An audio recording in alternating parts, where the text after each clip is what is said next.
Ferb, are you expecting someone? Not them. It's pretty cool to consider that these shows all exist within the same world. Cindy? Nerdtron! Crab cakes! Welcome to WatchMojo.com, and today we're counting down our picks for the top 10 TV crossovers. So the Mutant Ninja Turtles are for real! Yeah.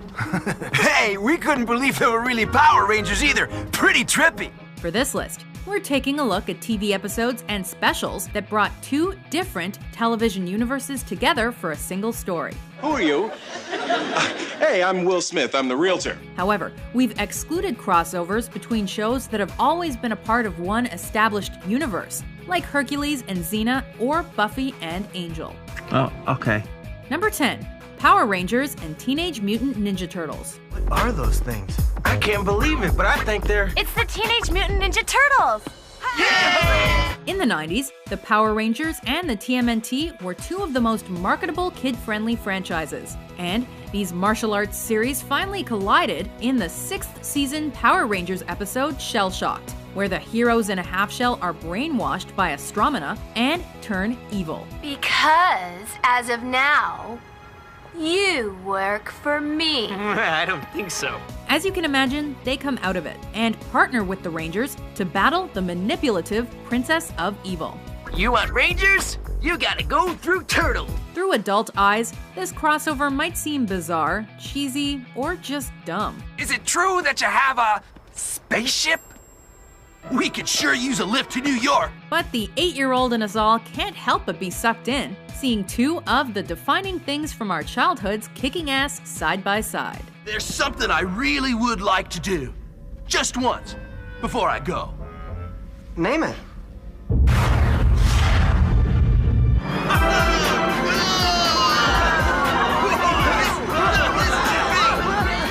Number 9, Phineas and Ferb meet the Marvel Universe. Man, that kid's got a weird-shaped head. The episode Phineas and Ferb Mission Marvel is one of the most randomly awesome crossovers to come out of Disney since Kingdom Hearts. Sup? Phineas and Ferb and the Avengers have little in common other than their all-powerful owner. Nevertheless, this is a truly well-assembled special with jokes that appeal to Phineas and Ferb fans and Marvel fans alike. Hey, Duck Guy, thanks for the rescue. Do we tip him? He's not parking our car. I just don't know the etiquette. As the depowered superheroes partner with Phineas and Ferb to stop the Marvel baddies, highlights include the menacing Red Skull interacting with the bumbling Dr. Doofenshmirtz. I am Red Skull. Yes, you are. You know, you really should use sunblock. You're burned down to the bone. Perry the Platypus posing as a Howard the Duck lookalike, and, of course, a hella catchy song. You think you got a hand, you better play it. And don't be surprised if you pull back your stuff. That chip on your shoulder, I think you better weigh it. 'Cause I'm just gonna say it. If you dance on your dance. Number 8. The Adventures of Jimmy Neutron Boy Genius meet the Fairly Odd Parents. Jimmy Neutron, Boy Genius. Timmy Turner! Boy! Jimmy Neutron's world is governed by science. I need raw, uncompromised technology and fast. Timmy Turner's world is governed by magic.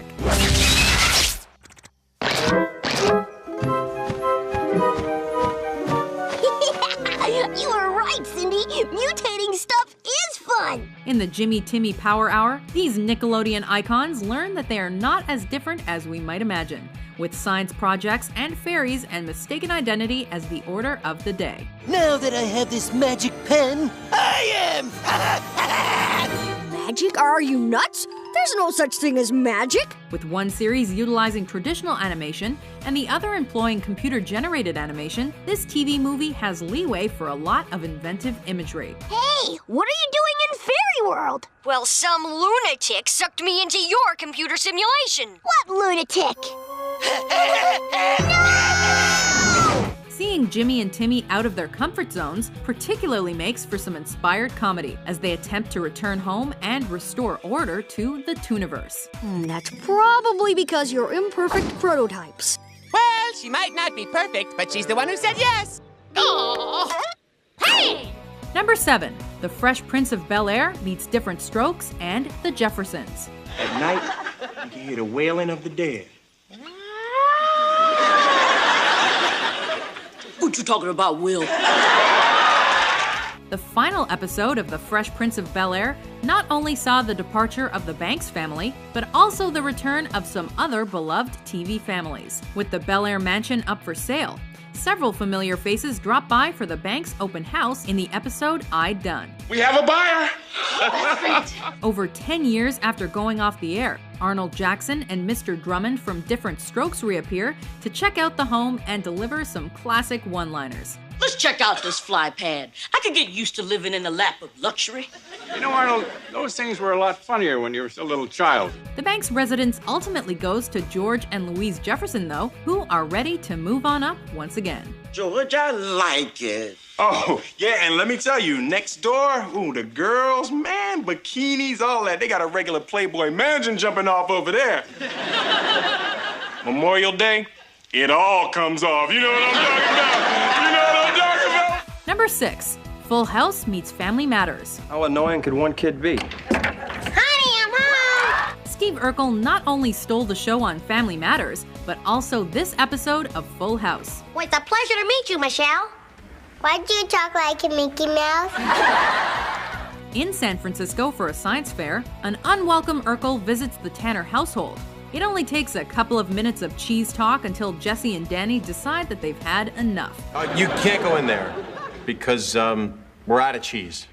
Oh, no problemo. I'll just pour a glass of milk and wait for it to curdle. After he teaches Michelle about money matters, Urkel does pass on some insightful advice to Stephanie, who's insecure about her new glasses, which she never wears again anyway.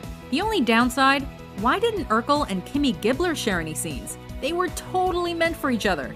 And it's a strut, and it's cool, and it's a strut, and it's cool like that, see? Very inspiring. All right. Number 5. Friends meets Mad About You. Hi. Okay, will that be all? Before Lisa Kudrow landed her iconic role as Phoebe Buffay on Friends, she was best known for playing the ditzy waitress Ursula on Mad About You. No. How come you're working here?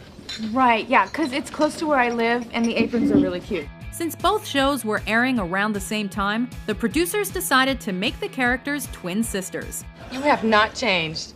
Yeah, you too. Thanks. Confusion ensues on the Friends episode, the one with 2 parts, as Joey meets and falls for Ursula, and Jamie Buckman and her pal Fran encounter Phoebe. Excuse me? Yeah. Hi, it's us. Right, and it's me. So you're here too, much as you are. If that's not enough must-see TV crossover action for you, this extended episode also features 2 cute doctors played by George Clooney and Noah Wyle, who both hit it big that year on ER. Aren't you a little cute to be a doctor? Excuse me? I meant, God, young. I meant young. Yeah, young to be a doctor. Oh, good, Rach. Thank you. Right. Number 4.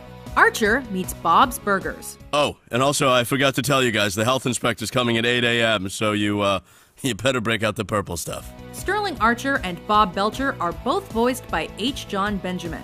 Other than that, these 2 animated characters couldn't seem more different. What part of this are you not getting?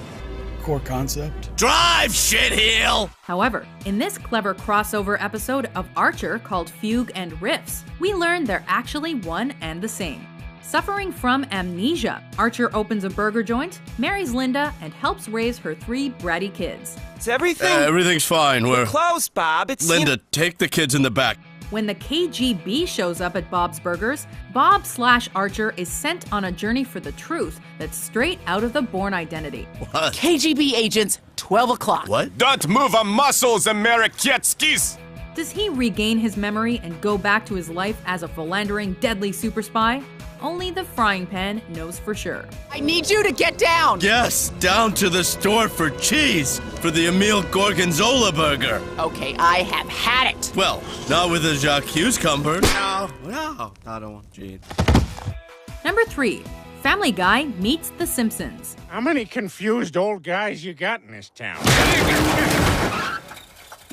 I'm old. so I'm the victim. There was so much hype leading up to this Family Guy episode that it's not surprising the initial viewer response was mixed. Worst chicken fight ever. But The Simpsons Guy is truly a classic in the making that delivers everything one could want from a Family Guy Simpsons crossover. I matter. Louder! I matter! Shut up, Meg, you don't matter. The Griffins' trip to Springfield provides one great laugh after another, full of awe-inspired animation and ingenious references. I say, how long has that boy been treating you like that? About 24 years. The best part is just seeing these classic characters interact. As Bart raises hell with Stewie, James Woods meets James Woods, and Homer chicken fights Peter. Hey, knock it off! There's a kid back there! I'm in danger. Oh, and Fred Flintstone calls everybody out as a ripoff. But rendering a verdict is something I'm paid to yabba dabba do. And I find and favor of tough. Number 2, Sabrina the Teenage Witch meets Boy Meets World meets You Wish meets Teen Angel. It's a boy. Okay, it's a cat. I'm stuck in the 40s and I'm dying here. They haven't invented kitty litter yet. For the 97-98 season, ABC was desperate to carry over the success of Sabrina and Boy Meets World to its new TGIF shows. That's how this four-way crossover originated. The story saw Sabrina's black cat swallow a time ball in the first show of the night. Oh, I don't feel so good. Maybe I should have chewed that thing. I'm too full to lick myself, so maybe I should just watch a little TV. For the rest of the evening, Salem ran through the other sitcoms, thrusting them into new and exciting eras. Sabrina traveled to the 60s, Boy Meets World went to World War II, You Wish was in the 50s, and Teen Angel ended up dancing disco. An ambitious crossover, yes. It's up to you to decide if it succeeded. Be still my heart. Oh, be still my stomach. Before we cross over to our top pick, here are some honorable mentions. I'm totally alone. So go ahead, do your worst. Maybe we can help each other. What are you gonna do with those papers? Making out my will. What, are you dying? Well, eventually, you know. We all gotta go. Not me. What do you mean? What, you know somebody? Cryonics, Paul. The big chill. You know, I like this car. You never let me drive it. This is a special situation here. Oh, yeah, okay. I'm your brother, and he's a complete stranger. Okay, got it. I feel a little woozy. Oh, drink it off, sweetheart. Drink it off, sweetie. What you saw was large, right? Maybe 7 to 8 feet tall when it stood up on its two legs, and it was covered in fur, and had glowing red eyes and claws. Claws sharp enough to gouge the wood off that front door. You're not serious. And dare I forget, teeth. Number 1, The Jetsons meet the Flintstones. Hold still, Dino!